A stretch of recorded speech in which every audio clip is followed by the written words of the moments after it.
Well, brilliant. Well, hello, everybody, and thank you. Hi, Mark. Thank you so much for joining us today. Just a really warm welcome to everyone for I think it's our fifth event of the book club series, We Should All Be Feminists. I'm Rebecca. I'm a master's student and one of the facilitators of this event. I also work part-time at Civil Society Consulting, which is a not-for-profit consultancy with a mission to strengthen civil society. So just a little bit of background, these events are being delivered by ENORB, which just for any new attendees, I know there's some ENORB individuals here, but it's a network aimed at strengthening mutual connection and collaboration between religious and non-religious groups. And this project is also being funded by the European Network Against Racism's Empowerment and Resilience. Well, I can't speak then, fund. So the idea behind this project is we invite different feminist scholars and authors to discuss their work. It's not only to gain a deeper understanding of critical gender issues that pervade in Europe and beyond, but also share this with wider audiences as well. So I have the absolute pleasure now of introducing our second facilitator, Martina, who is a PhD student in political sciences at Genoa University and also a consultant for ENORB, who is also going to introduce our brilliant speaker today. Hello, everyone. I have the pleasure to introduce our speaker today. I mean, I will introduce her, but I think that it's kind of,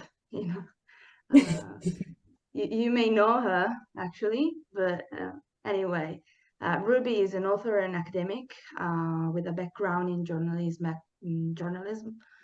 She's in the second half of her Ph.D. in Media Studies at the University of New South Wales in Sydney, Australia.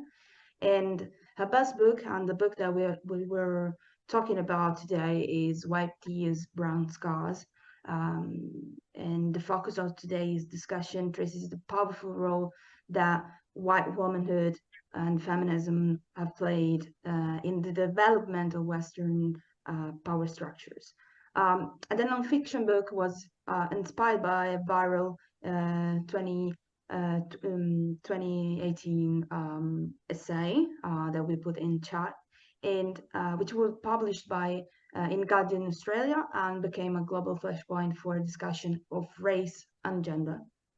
And also Ruby spent 5 years as a columnist for Fairfax Media's flagship feminist portal, Daily Life. Columns, analysis, literary reviews and essays have also featured in multiple publications, both in Australia and internationally, including the New York Times, Guardian and Prospect magazine. We are delighted, and I'm talking for Rebecca too, I think. We're really delighted to get the opportunity to discuss with Ruby, so I just talk about a little bit of structure. We have a discussion with Ruby for 45 minutes or so. Some questions that we're going to ask to Ruby, and then we open the floor to everyone that want to join the conversation and ask questions to Ruby. Put in mind that the event is recorded, so if you don't want to show your face, you can avoid to show your face. If you have some questions during the conversation that we have with Ruby, just put in the chat or keep in your mind. So at the end of the conversation, you can ask Ruby what you want. And I think that's it. We can start the actual conversation right now.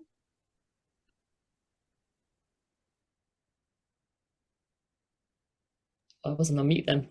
Thank you, Martina. Right, so I'm going to start probably with an easy one, Ruby, but just for those who haven't read your article and your book, even though I really urge everyone to, and people who have quite an idea of why you decided to write on this topic, but for those who haven't, can you just outline your motivations or what initially prompted you to write on the topic of white women's use of strategic tears against women of colour?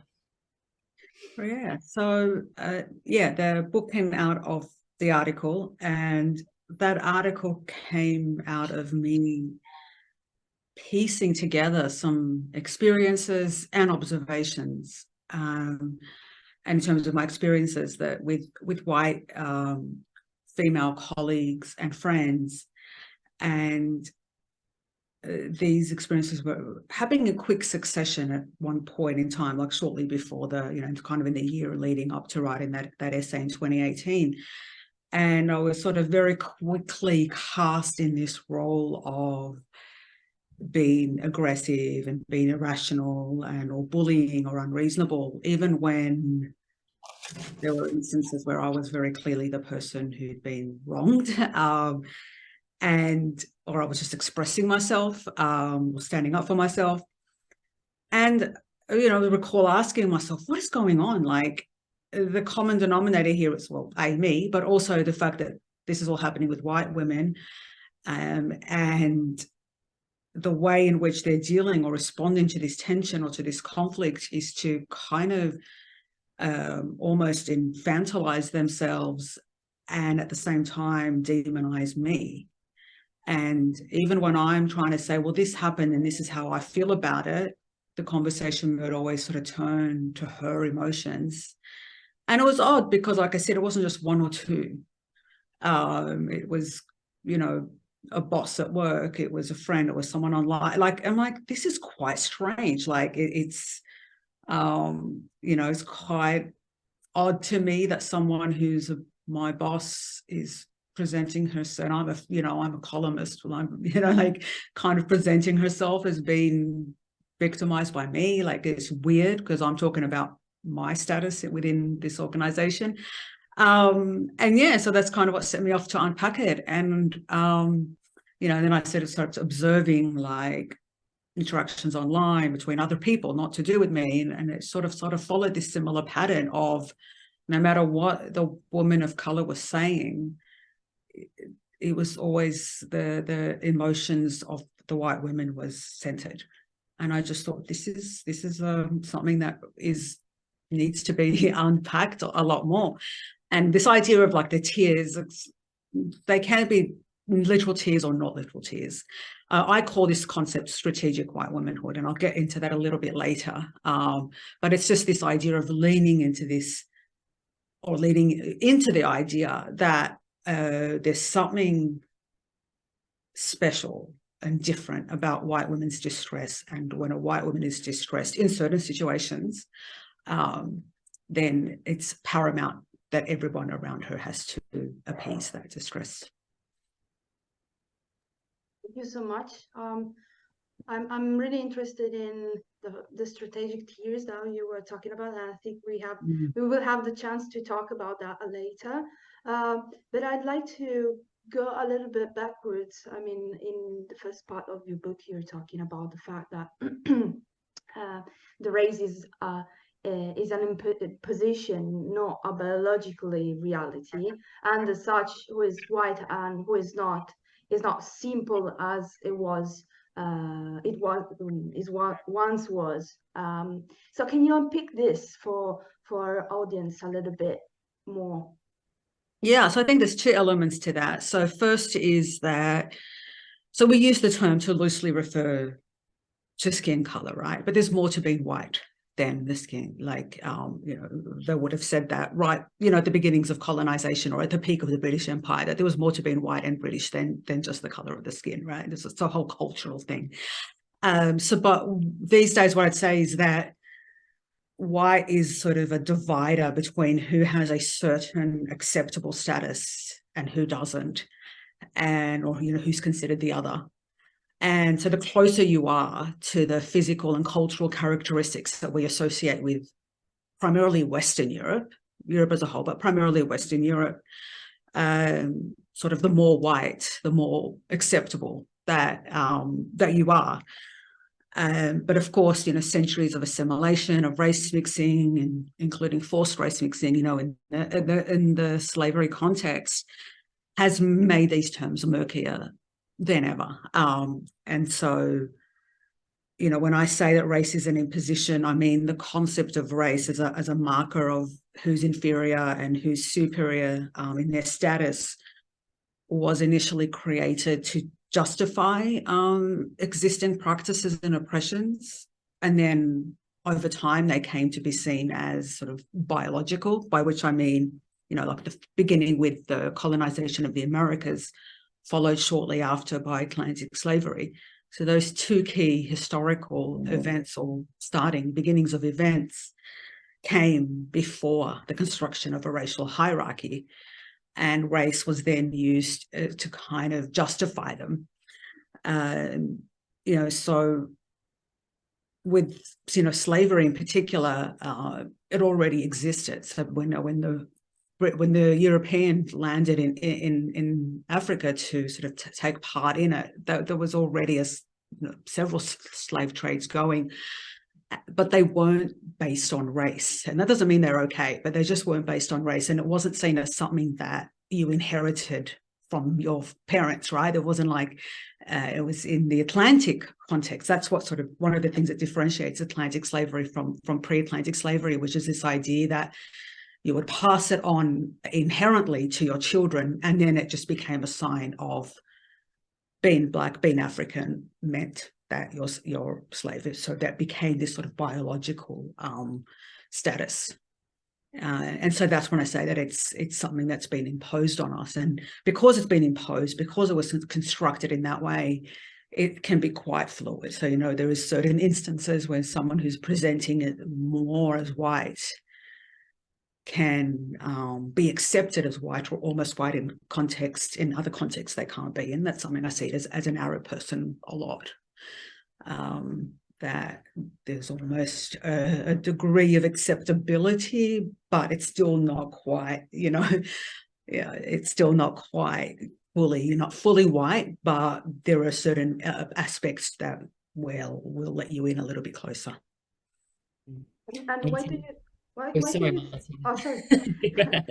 No, you were talking about that. And what do you think the motivations are of motivations? Yeah, let's say this of discrimination based on biology are so strong. Why do you think that? Why are they now still so strong? I think partly because they've just been going for so long that when something is just seen as the way it always was, it becomes seen as a fact of nature, right? So, like I said, like the idea that being of a certain race meant that you were enslavable, meant that your land could be taken or invaded, was repeated so often that it became a fact.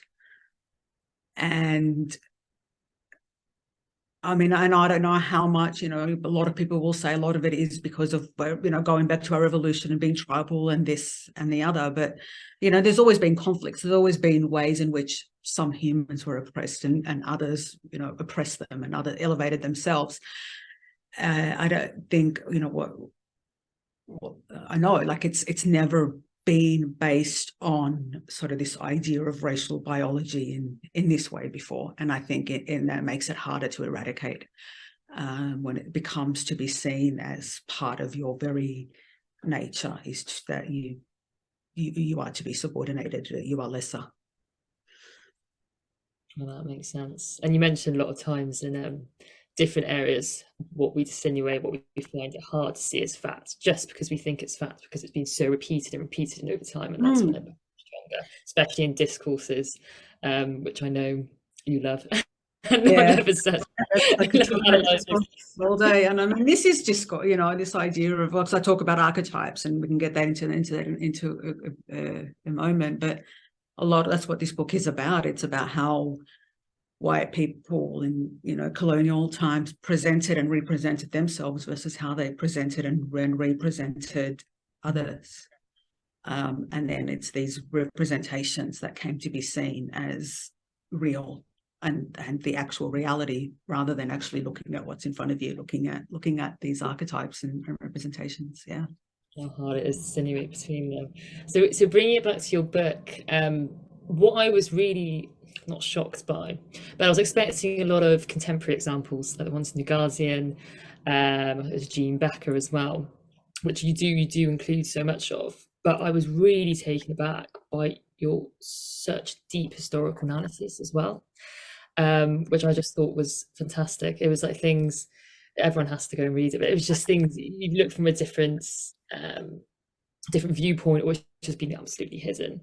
So my question for you, and we can bring it back to these white women tears, which is such a powerful statement, of course, but hearing it by itself perhaps is a little bit ambivalent. So in your opinion, how important is it having a really good and thorough understanding of this history of racism and colonialism in relation to white women's tears? I think it's vital. Like, it was,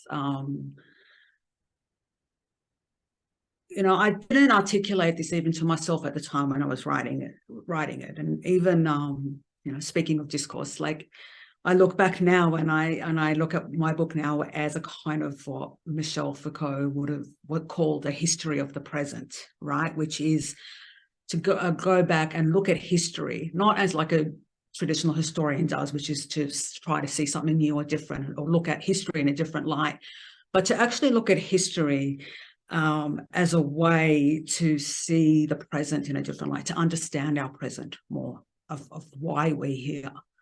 And I wanted to essentially give a history of the present of what I call strategic white womanhood, of why are women's emotions in certain contexts valued more? In other contexts, they're not, right? And like in the context of when a white woman is accusing a white man of wrongdoing or abuse, in that instance, her emotions and her distress is not valued as much or anywhere near as much, and in some cases very much devalued and dismissed.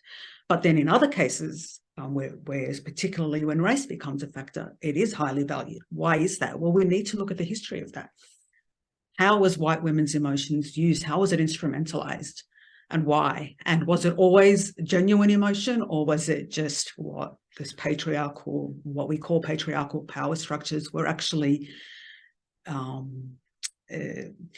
sort of presenting as a pretext, right? So assuming or saying that the white woman is distressed, or the white, you know, we're looking after or protecting out these white women, and like, without that history, then it just then becomes part of the whole like, it takes the power away, as in the sense of the deconstruction of power, away from the actual concept and this idea of white women's emotions, or white women's distress, white women's tears, etc.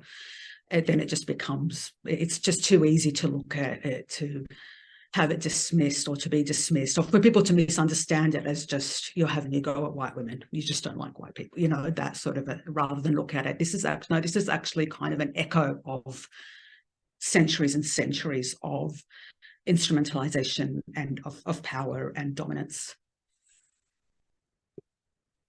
Thank you.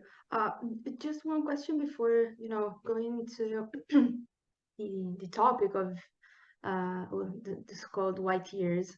Can you hear me, Ruby?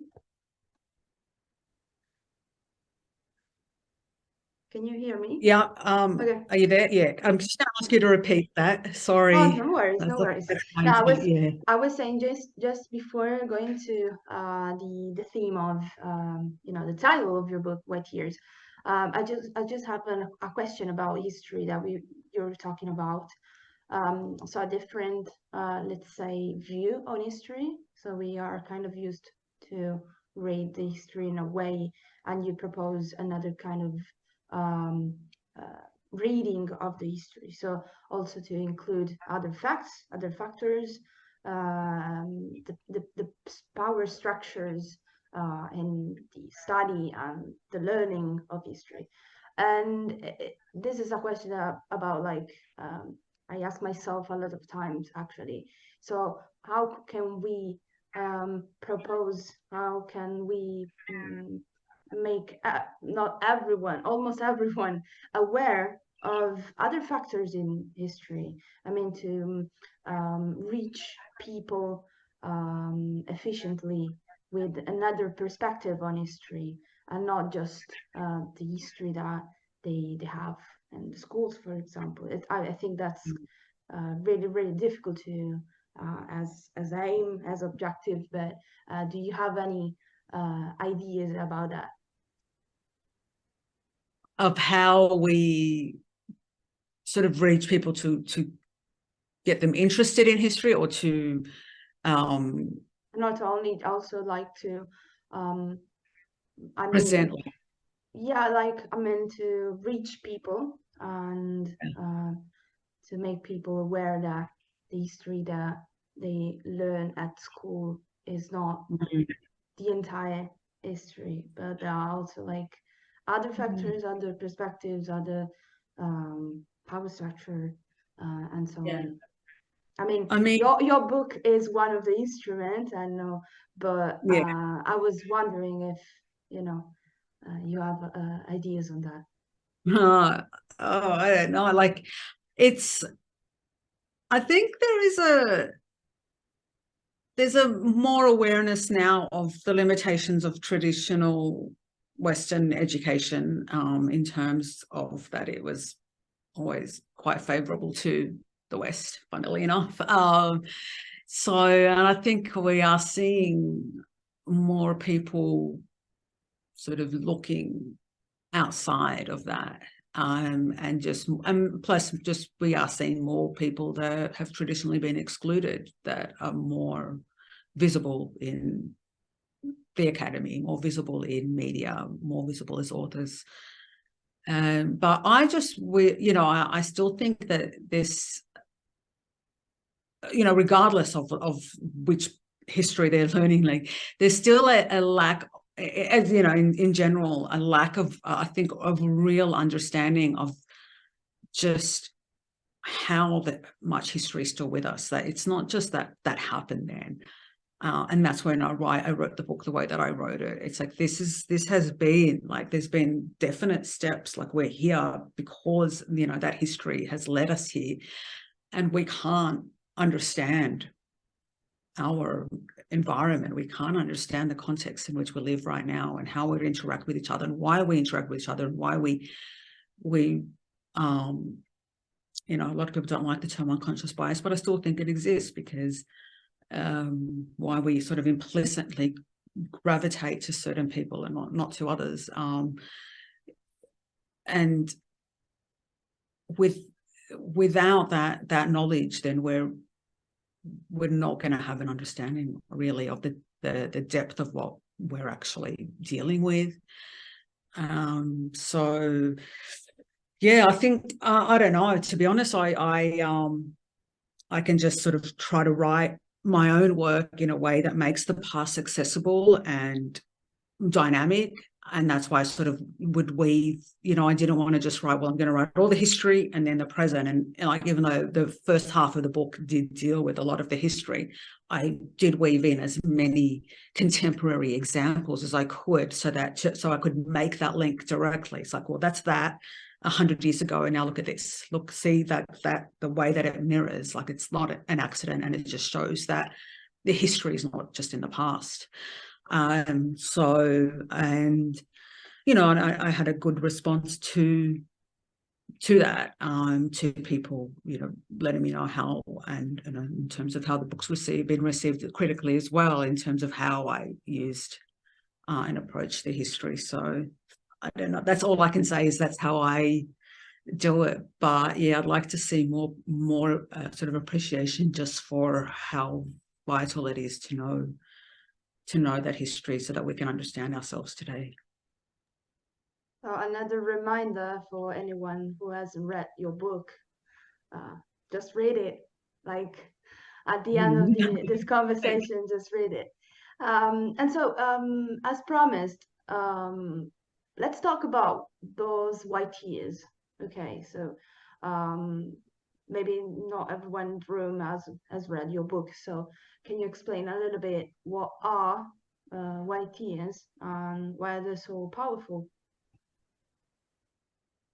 Well, so I call the concept strategic white womanhood, and so that's white womanhood being the conceptualization of white women in colonial times, that as the embodiment of true womanhood, and that embodiment was, to be domestic and in the sense of presiding over the home, right, as a political act, to be chaste and pure and virtuous, but also to be vulnerable and to be, you know, emotional and you know, the rest. So this is this ideal of womanhood that only the white woman possessed, and therefore she was the only true woman. So strategic white womanhood is the tactical adoption of some of all these characteristics at certain times in order to gain some sort of advantage. And so it's performative victimhood in a way, right? And that's why I say it can be literal tears. It can even be expressions of, like, you know, of frustration or like controlled anger. And I think, I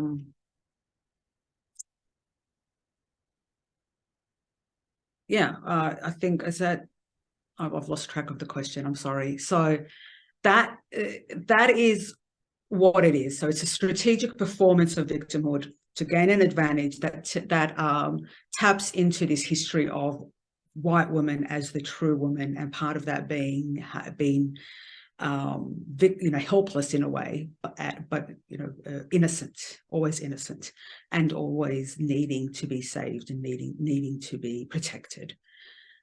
And I think, you know, in general, playing the victim when you're not a victim is very powerful, and that's something that is not certainly not unique to this context. We see it happening with states, right? Wars launched on the pretext that they're actually the victim and they're actually defending themselves, and because you know, it's essentially rebranding the person, whoever you're in contact, or the entity that you're in conflict with, as the aggressor. And when someone grabs the mantle of victim when they're not actually a victim, so they're not actually dealing with all of the actual negative stuff that comes with being a victim, like they don't have any of that. They just have the status of, I'm being wronged, I'm being attacked. It leaves you, and if that's happening to you, you know, it leaves you with no real recourse. You kind of like, how do you defend yourself when you're actually being told that you're the aggressor, right? That your defense, that standing up for yourself, or, you know, refusing to be, you know, walked all over, or, you know, refusing to back down on something, that you're actually being told that in itself is an aggressive act. And when no one around you is defending you, then you have no recourse. Then it's a very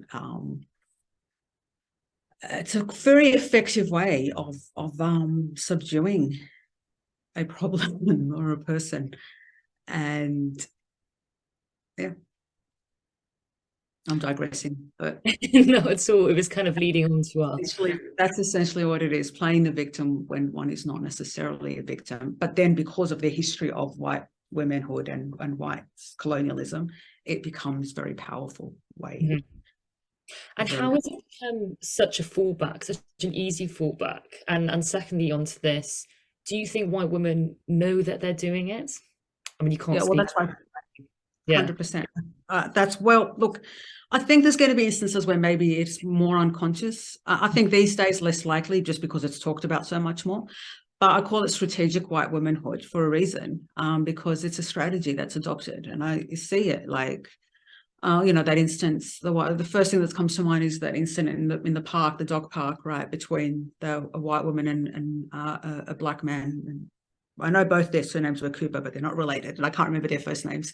But anyway, so we see where at one point she says to him, well, I'm just going to call the police and tell them that a black man is threatening me in the park. Like, that right there, hundreds of years of American history in that one statement. She knows that saying that as a white woman, knowing the possible consequences and repercussions for him, and also knowing that he knows, right? You don't make a threat like that unless you know that other person knows what you're tapping into.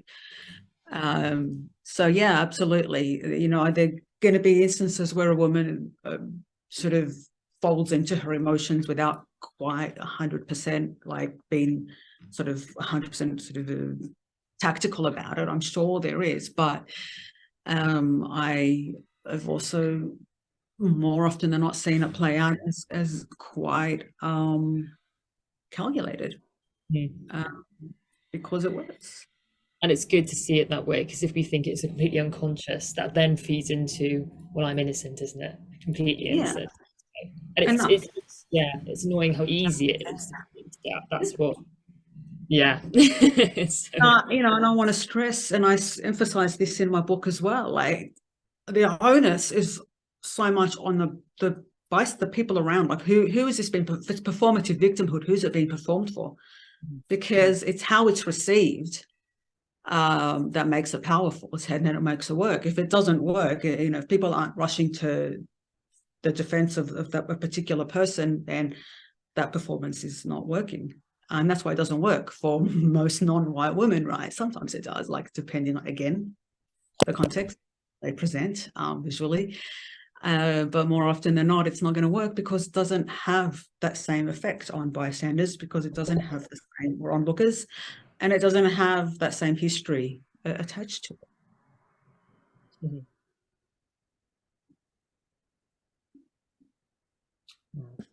So I thought Martina was coming in there. And you mentioned also within that, not this other side, but also what's really powerful as well is you see it in the videos, which your example, which I've had to look at, the barbecue Becky and also the Jeannie Becker, the feeling I'm being attacked. And then there's also that representation, a lot of strong characterization of women of colour of being inherently angry, which Audre Lorde obviously goes into quite a lot as well. So maybe could you give us a little bit, I know it's a lot and it's hard to kind of conclude all together, but where is this angry woman of colour, where's that come from, and why is it so detrimental and powerful? Yeah, so you know, the angry Black woman, and then, you know, out of that angry brown woman, I think to understand that first, you got to go back a little bit before that. And so in my book, I talk about there are two main ways in which women of color are archetyped, right? So there's the promiscuous, the loose, the wild, you know, and then there's the angry.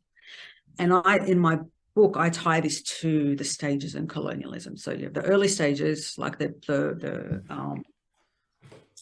conquering stages, I guess, of colonialism, where they're getting new land, invading new land, incorporating it. So it was a taking and overtaking, and so women were, as in women of color, the colonized women essentially, were presented and regarded as being sort of literally accepting, right? Accepting to be invaded, accepting to be overtaken, and a lot of the violence against all the population, and the violence of taking that land and assuming it, and, you know, subsuming it into empire, was presented as, well, this is what they, you know, they accept that we're better and they want it. And so why the women of color, feels weird like using that term to describe historical people, but colonized people colonized women were basically presented as easy, as wanting it, in the same way that, so almost like handing it over, right? It became a symbol of their land, and it's like, take us, you're better, right? So they were presented as being promiscuous and easy and asking for it, and that justified the sexual violence against them, and it also justified the general violence against their whole community and people. And then, and sort of as, you know, colonialism became consolidated, and then the colonized became more organized in how there was always resistance, but over time it became more organized. That resistance was framed as anger and irrational. So the angry, you know, that's where the angry Black woman came into it. So when, you know, if we look at just the angry Black woman archetype, where that began in slavery, and so before the angry Black woman was the Black Jezebel, right? And so that was used to say that Black women, these are enslaved women, mind you, were asking for it, that they were actually promiscuous. They were the ones that were seducing the white slave owners. And then during segregation is when really the angry Black woman trope came, and that was a way of demonizing the Black woman, but also emasculating the Black man, right? So it's kind of saying he can't control. Look at the white woman. She listens to her husband and she's virtuous and she's, you know, knows her place. And not that this was true, but that was the archetype. And so that was used to contrast with this angry Black woman who wasn't a real woman and therefore didn't deserve respect. And it also dismissed what she was actually angry about, which was the fact that abolition didn't actually result in the full equality of Black people. And so in terms of why is it so powerful, that's how it came about, but why is it so powerful? Well, it's because when anger is positioned as an innate characteristic, an innate feature of who you are biologically, then that means what you're actually saying doesn't have to be listened to. It can just be dismissed. Oh, they're angry just because that's what they are. Look, they're going off again. And so what they're actually maybe expressing is completely considered irrelevant. And so that's, and also, you know, when someone is presented as being perennially angry and intrinsically angry, then it's very easy to cast them as the bully and to then put the blame on them and punishment. Thank you so much. And you mentioned symbols, and I have a question about symbols. Why do you think it's so easy to change the meaning of the symbols in order to get what the Western countries need? I was really, I would say, shocked to know that in the past, like the Islamic veil was an instrument, I was perceived as an instrument of seduction, and nowadays, especially in Western countries, is perceived also by institution as an instrument of submission. So there's you know, a lot of change in the way symbols are used in order to get what the Western countries need. What do you think is so easy to change meanings? I think what helps me understand that is Edward Said's concept of manifest versus latent Orientalism, right? So Orientalism being the perception or the representation in the Western imagination of, or imaginary of, the Orient, which is basically everything that's the West. The Orient being eternally inferior and opposite to the West, right? So that's pretty much the latent Orientalism, which is always inferior, always opposite. And then manifest Orientalism is the way in which in different periods of times, and even amongst different Orientalists, there can be variations, right? And variations in, like, some were, you know, quite always quite condemnatory of the East and the Middle East. So that's what the Said focused on, the Middle East in particular, while others had a more of a paternalistic view, right? They liked it, but they were still sort of saw it as inferior, right? So that's the manifest Orientalism. So that helps me understand that. So if latent Orientalism means that Islam and Islamic Muslim women, and including the veil, are inferior. So in the days when the white woman was praised for her chastity and her sexual virtue, and, you know, then the opposite of that is to be promiscuous. So therefore, the veil is a sign of, you know, seduction and a veil of concealing your identity while being promiscuous. And nowadays, you know, post-sexual revolution, post this idea of the empowered woman, Western woman, where chastity is no longer as explicitly valued, you know, I would still argue it's implicitly valued, but it's no longer as explicitly valued as the, you know, the pinnacle of womanhood. What is the opposite of that? You know, non-sexually empowered, oppressed. And so that signals that change in meaning. Now, I want to be very clear here to say that this doesn't mean that it wasn't used in either of those two ways, right? And that's something that, like, Said makes very clear in his work as well, which is when you talk about representation, you're not saying, well, the opposite exactly is true. It's the Western representations say more about the West than they say about, you know, the other. And it's, again, it's not to say that there isn't these days oppression with the veil. I mean, there is, right, in certain contexts, in certain places, there is very clearly oppression. It's more about the position that it has in Western thinking, regardless of the actual way in which it's used and approached in the East. So yeah, manifest versus latent. Has times changed? Because the latent Orientalism means they always have to be opposite and they always have to be inferior. Whatever we are, then we just flip it, right? Yeah. Exactly. And a statement which, moving on from this a little bit, maybe it was the end of chapter 3, but I think it really ties up a little bit together of this kind of navigating feminist movements, with patriarchy, etc. But you note that, so for women to be free of racism and for white women to be rid of patriarchy, it is the damsel who must be damned. Could you unpick this statement a little bit, please? Because that's so it's quite a strong statement, but I will qualify that by saying I was being very, what's the word, stylistic, I guess, like that's the wrong word, but a few lines before that, I talk about how this concept, this archetype of the damsel in distress was used as a pretext for racial violence and was used to damn people of color to violence, right? So then I sort of flip it at the end of that paragraph and say that the damsel, by which I don't mean white women, I mean this archetype of helpless white womanhood that has to be protected by any means necessary. That is what has to be sort of dismantled. And white women have to turn away from it. So they have to turn away from leaning into it because it ultimately disadvantages them, not to the same degree. I'm not going to say it's the same, but because it retains this idea of subordination. It retains this idea of you're never quite grown up. There's always a part, you're always a little bit of an infant. You can't really ever take care of yourself. Someone has to always look after you. Someone has to always come in and rescue you.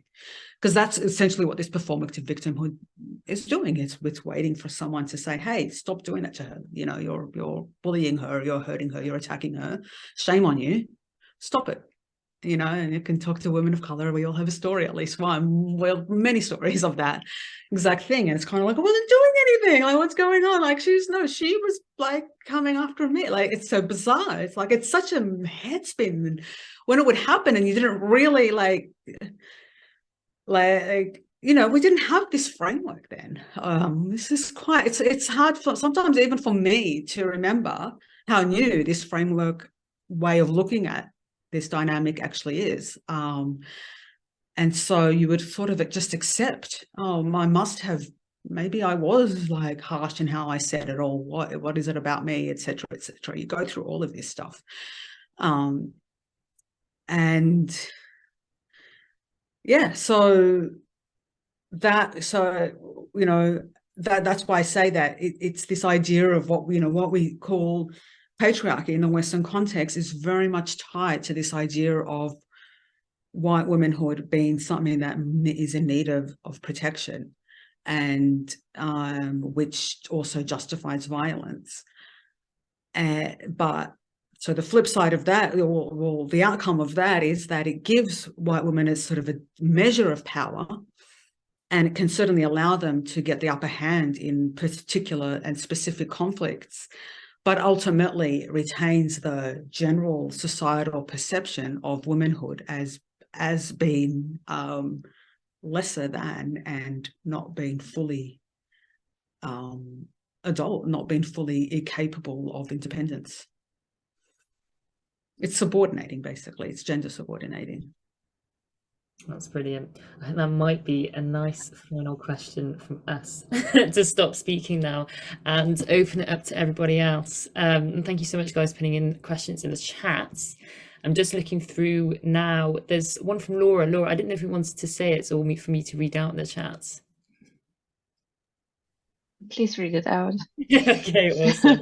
I think Laura's first one was just saying, for white feminists, myself, and how to educate themselves, what resources and other books or would you recommend, channels perhaps, or Instagrams, just to educate ourselves further, particularly on the history of racism and feminism and how to overcome this bias? What should we read and what should we be looking out for? I mean, you know, there's so many books. Like, it depends on the context, what country you're asking me from. I'm trying to look for it. I'm not seeing the question. Yeah, I always struggle to recommend books because certain books are written with different styles, right? And they're going to land differently. But I'd say, you know, in the US context, I think Mickey Kendall's book is very good on hood feminism. Australian context, look, Talking Up to the White Woman, you know, that's an Australian classic. But you need to read older books as well, right? Like the Lords and Angela Davis, like they're classics for a reason. Yeah, this is a question I prefer to sort of discuss with people like more in one-on-one, because I think it depends on the person as well, and it depends on where they're writing from, because I think it is. I've taken like a global view, because I did that quite deliberately in my book, where I wanted, just because of the nature of what I was trying to articulate. But I think, you know, that was quite a broad scope that I was looking at. I think within that, depending on where, you know, what part of the world you're in, you want to sort of factor in the local context as much as possible. Thank you, Ruby. And we've got hands up. I would just say, be wary of, you know, social media. I think there's a lot of noise. Even in the anti-racist space, I'm not going to elaborate on that, but there's a lot of noise, and there's a lot of I'm trying to be diplomatic. There's just a lot, I'm just going to say there's a lot of noise, and it's sometimes hard to tell who's genuine and who isn't. I'll just leave it at that. I'll sift it through. So we've got hands up from, I think it's ART. If you want to speak. Hi, yes. Hi, everyone. I'm Artie. Thank you so much for setting this up, and Ruby, I'm a big fan. I know it's a bit blurred. I love it. I literally tell everyone about it, and when I go into bookshops and it's not in the shop, I'm like, you need this book. Why have you not got this book on your shelf? Like, literally, I do. Like, it's brilliant. But a question I have for you, as a woman of color, I do a lot of this type of reading, and I think you can't unsee what you then learn, and then you know. And as somebody who gets affected by, I feel a lot of these systems that are in place, or even second guesses herself a lot. Is this what this is, or is this, you know, when you're thinking, is this due to, you know, the colonialization practices? Is this something that's performative? Is this not?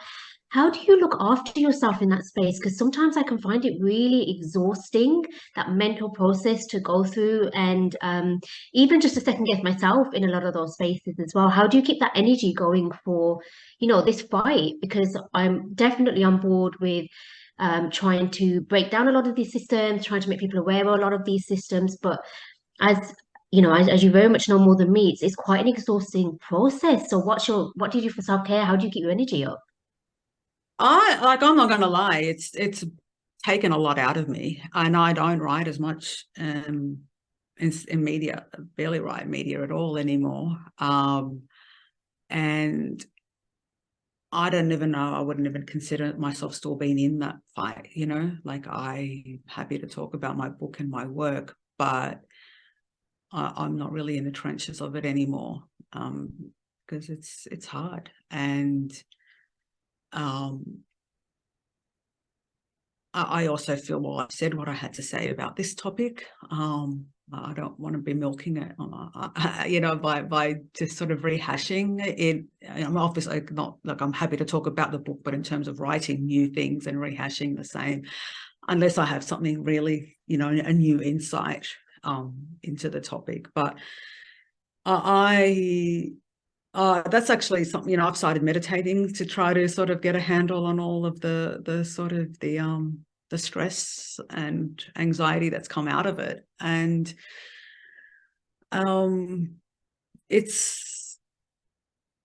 I think sometimes having to step back and stepping away from it, like I did. I got off Twitter, and so I just wasn't in it all the time anymore. It was too much. And just also learning to as much dissociate from the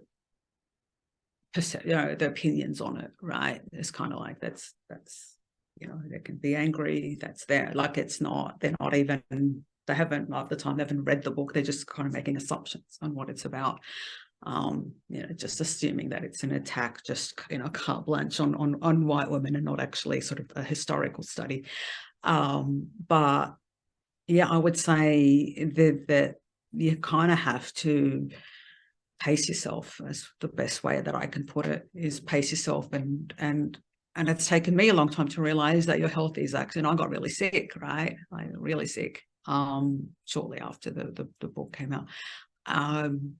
Because it just takes the toll, and the body will tell you that it's just too much. So I had to pull back away from it. So back doing lots of yoga, lots of meditating. I swim in the ocean a lot, because that's sort of how anything that sort of brings me back into my mind and my body, and away from just constantly going over like, everything. I guess that's a long-winded way of saying I'm really bad at that, and I could probably actually use some tips too. No, thank you. I appreciate that. Thank you. No, thank you. So Ruby, we have a lot of people in chat that just thanking you for your book. And there's also a question from Elena. One question I have is, I know you discuss mobilizing and sharing knowledge so more and more of us can see, understand what's happening. But that aside, do you have any practical tips for dealing with this type of behavior in the moment? What might you suggest we keep in mind to say in the moment if we come across this type of behavior in our workplace? If it's directed at you, or if you're viewing it, or like if you're observing it. I think if it's directed at you, like it's a tricky one, because it is a trap, right? It's a tactic designed to make you react in a certain way that's it's easy to paint you as irrational and as angry and as aggressive. I had someone tell me that shortly after the article came out, my article before the book, that they were experiencing, a case of this dynamic in their workplace. And so she was thinking of my article as she was being accused of these things in a meeting with the boss present. And she said, what I did, I knew that if I responded and defended myself, that it was just going to go that way, right? That whole, I'm being a bully and I'll get blamed. So she said, I just kind of sat and let her talk. And eventually she kind of just ran out of things to accuse me and to say, and started repeating herself. And then she started looking like, the angry one. So I'm not going to say that's going to work in every context, but it's just sort of, and it's hard not to defend yourself, right? Like, I still do it. Like, sometimes someone will like say something, and on my Insta, so many social media that I have now is Instagram. And actually, I'm good now. I don't respond to comments anymore. But I will still feel this flash of wanting to defend myself, even though I kind of have been around long enough to know that it's just bait designed to get you to react in a certain way. I think like it's a hard thing. I don't want to be sitting here saying, yeah, don't get angry, because that's what they want. Because then you're sort of feeding into this whole thing of we're not here to defend ourselves. But I guess in a way it's kind of like not giving that sort of the fishing line almost, like, so not giving, it's not so bad, that's a bad metaphor. Kind of like if you're not giving them the material that they can use against you, and that material is getting upset and defending yourself. I honestly, I don't know. I'm just going to be honest. I don't know. I don't have the solution for this. It still happens to me. People will still do it. I saw someone, there's a concept that I termed in my book, right, the Lovejoy trap, which I used, and it came from the Simpsons character Helen Lovejoy, and that, you know, the anguished wail she makes about what about the children. And other people have used that, you know, in other ways, but how I use it in a very specific way, which is to refer to a kind of a rhetorical trap that's set, that when you try to talk about race in a certain way, that the tables are turned on you and you're made out to be the bad guy. So the example that I gave was, you know, every year in Australia, January 26th, which is Australia Day, is also the day that the first fleet landed, right? So, you know, for Indigenous people, it's Invasion Day, and every year the Invasion Day protests get bigger and bigger. And often nowadays, what happens is when people who are non-Indigenous are attempting to sort of express their support for Invasion Day and sort of not celebrating that day, the tables get turned and they said, well, what are you doing for Indigenous people? Are you out in the remote communities? Do you care about all the abuse that's going on? See, that's what I call the Lovejoy trap. If you cared about Aboriginal women and children, you'd be out in the remote communities saving them from, you know, the domestic violence. That's the sort of argument that's trotted out all the time. That's the Lovejoy trap. It's just a rhetorical bait and switch meant to get you on the defensive. And then last year I saw someone wrote an essay called The Lovejoy Trap, and they mentioned my book, but they didn't actually say that I coined the term. They didn't use my definition. They just kind of said, this is a way that fascists pretend they care about children, but they really don't. And I actually wrote to them and I said, that's actually not how I use the term. And I know that I didn't invent the whole Lovejoy meme, but I did call it the Lovejoy Trap to signify a very particular argumentation. I know I'm rattling on, but I'm getting somewhere with this. So anyway, my point being, I try to defend the work and say, you're actually using it wrong.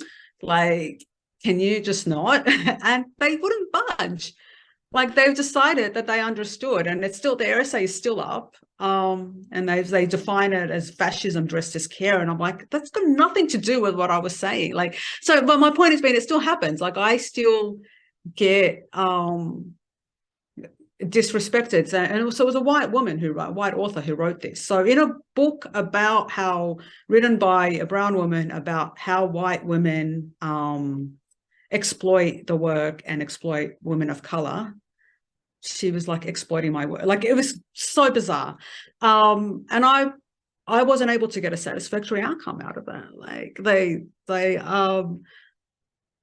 and I know this is not really answering your question, but I don't know. Like, I wrote this book because I wanted us to talk about it, and I wanted this issue out more in the open, and I wanted women of color to really understand what was happening when they found themselves in these situations again and again. And a solution to a problem that's hundreds of years in the making isn't going to be solved by one book and one author. Like, I have no illusions about that. Like, I'm here also still waiting for more insight from other people that's going to add to what I said and what I did, to actually really get us down to that road.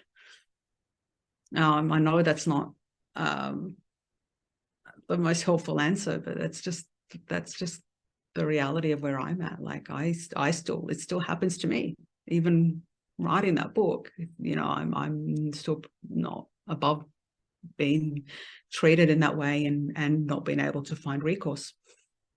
I mean, if it wasn't easy, you know. Yeah, I mean, if I had the answer, but trust me, I would have put it in the book. This is what if you do this, it'll never happen again. Like you know, I know there are a lot of books out there that'll be like, this is how you solve. I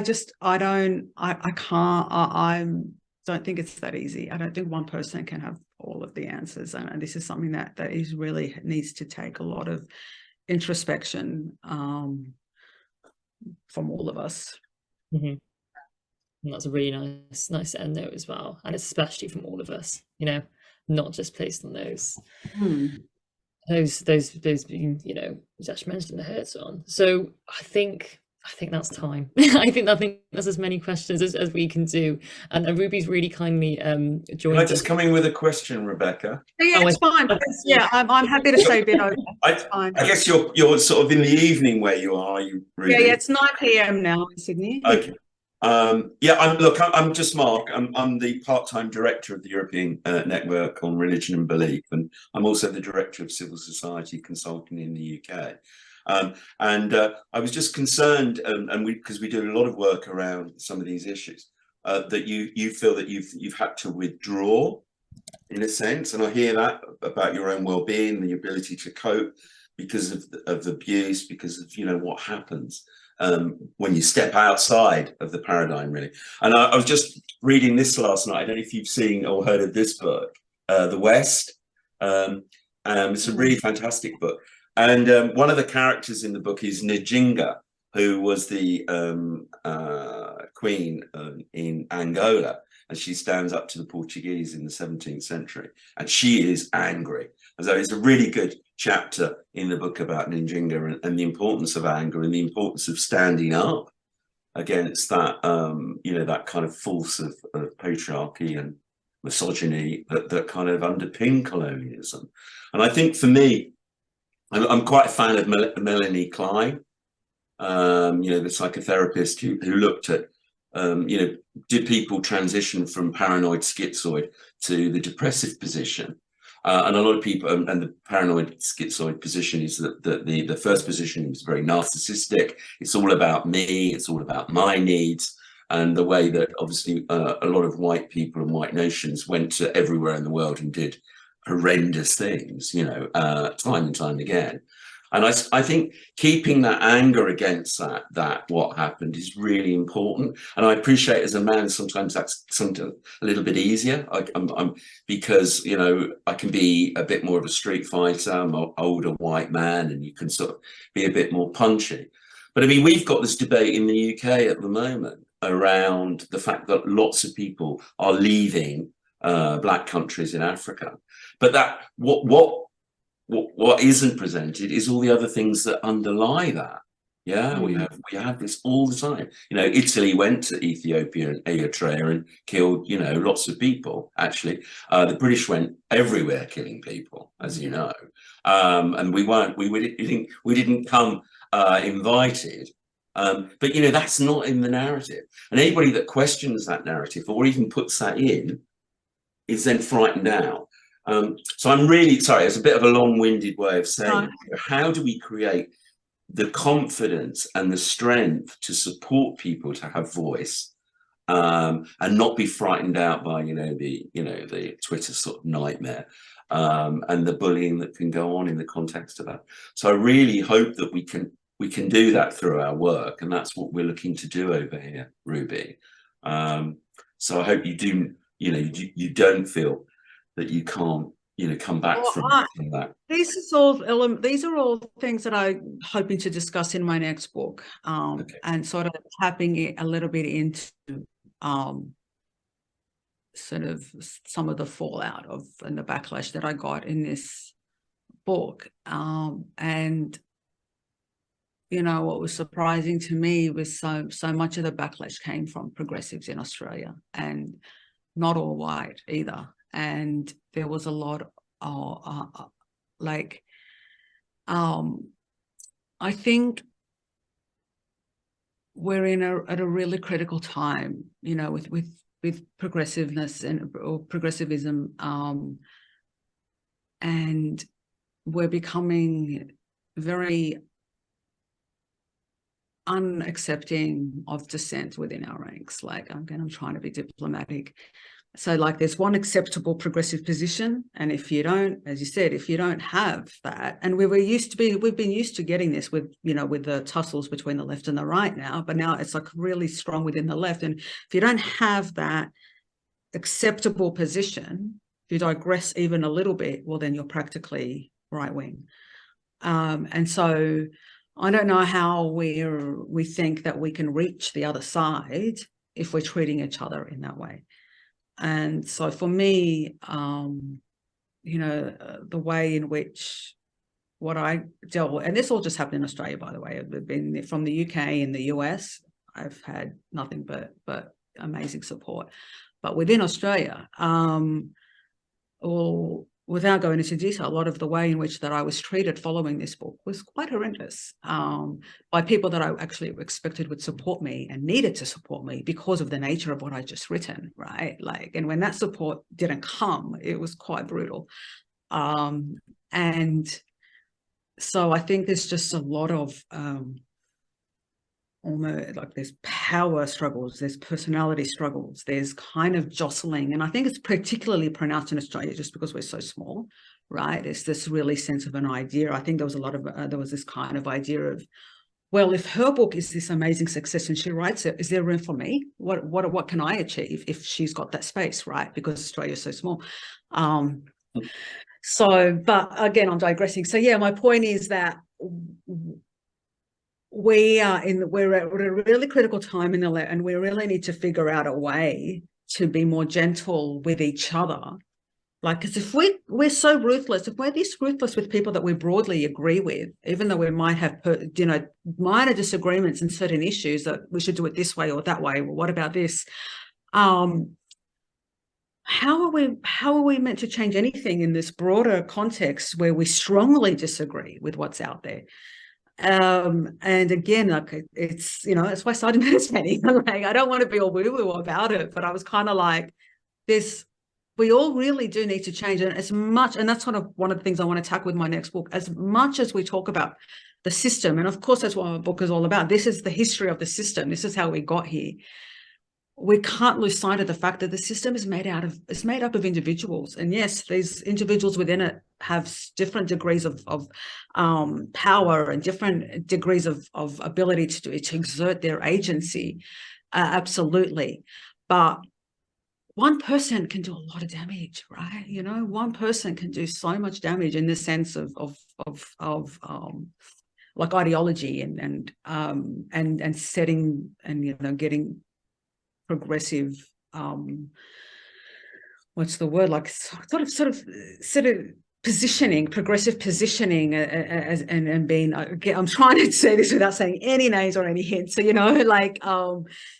but so many times, like there's sort of the acceptable progressive position on something, and I just disagree with it completely, but I won't say so because I'm just going to get like not just shouted down, or just get excommunicated and completely discredited. So, and I just think, well, can't be the only one. We're afraid to speak up against other progressives. Then how are we going to speak out, into the wider world? So again, I feel like I've had no answers for you. Like, I'm still searching, but what I can say is that, yeah, we need to kind of have a reckoning of sorts as people who identify, as progressive, because I think we're in trouble. And that's what my next book, it's not what it's all about, but it deals with it. Thank you, Ruby. Yeah, it feels like we're in big trouble, doesn't it? Yeah, and I know with like, the UK is probably even more so, but yeah, I think we all are. But yeah, and I just think that there's, we've just got some issues within the left, or whatever term we want to use, like progressives, that we need to sort out. And part of it is we need to rediscover not just like the joy of disagreement, but we need to discover that actually it's through respectful disagreement with people that, again, within reason, like that you actually get to somewhere new and somewhere different. And also to remember that we're progressive, we're not, perfect, like perfectivism, like such words, but there's this idea that you have to have the perfect opinion, and if you don't, then you're cut off. We're progressive, and I know that his name is considered mud by a lot of people in progressives, but I saw a Russell Brand interview the other day, and he said something along the lines of, look out the window, like, we're not competing with perfection, we're competing with corruption. And I just think that's something that progressives could actually really, like, that's a good point, regardless of everything else. Like, we're not competing with perfection, we're competing with corruption. And yet, as as progressives, we're kind of feel like if we're not perfect, or if that person isn't perfect, they're not a real progressive. Thank you, Ruby. Thank you. We have a lot of questions more, but I think I'm not happy can... to answer more, but I know people, need to get going. But yeah. No, yeah, but I think we need to, say Need to wrap it goodbye up. to Ruby. So Ruby is in Thank you so Australia. much. Ruby is in Australia right now, so it's like 9 p.m., right? Yeah, just quarter after. Yeah, so you have also got some time to relax before going to bed. Thank you. Despite our questions. And so thank you so much. For those who haven't read your book, please read Ruby's book, White Tears, Brown Scars. And we're looking forward to your next book, because you mentioned the next book. So we're looking forward to read your next book. And I invite you for the next appointment of our book club next week on 18th. And have a good day, and in the case of you are in Australia, have a good night. Thank you again, Ruby, for your time and your It's my pleasure. Thank you. yeah. Thank you so much, everybody. Thank you for all your questions as well.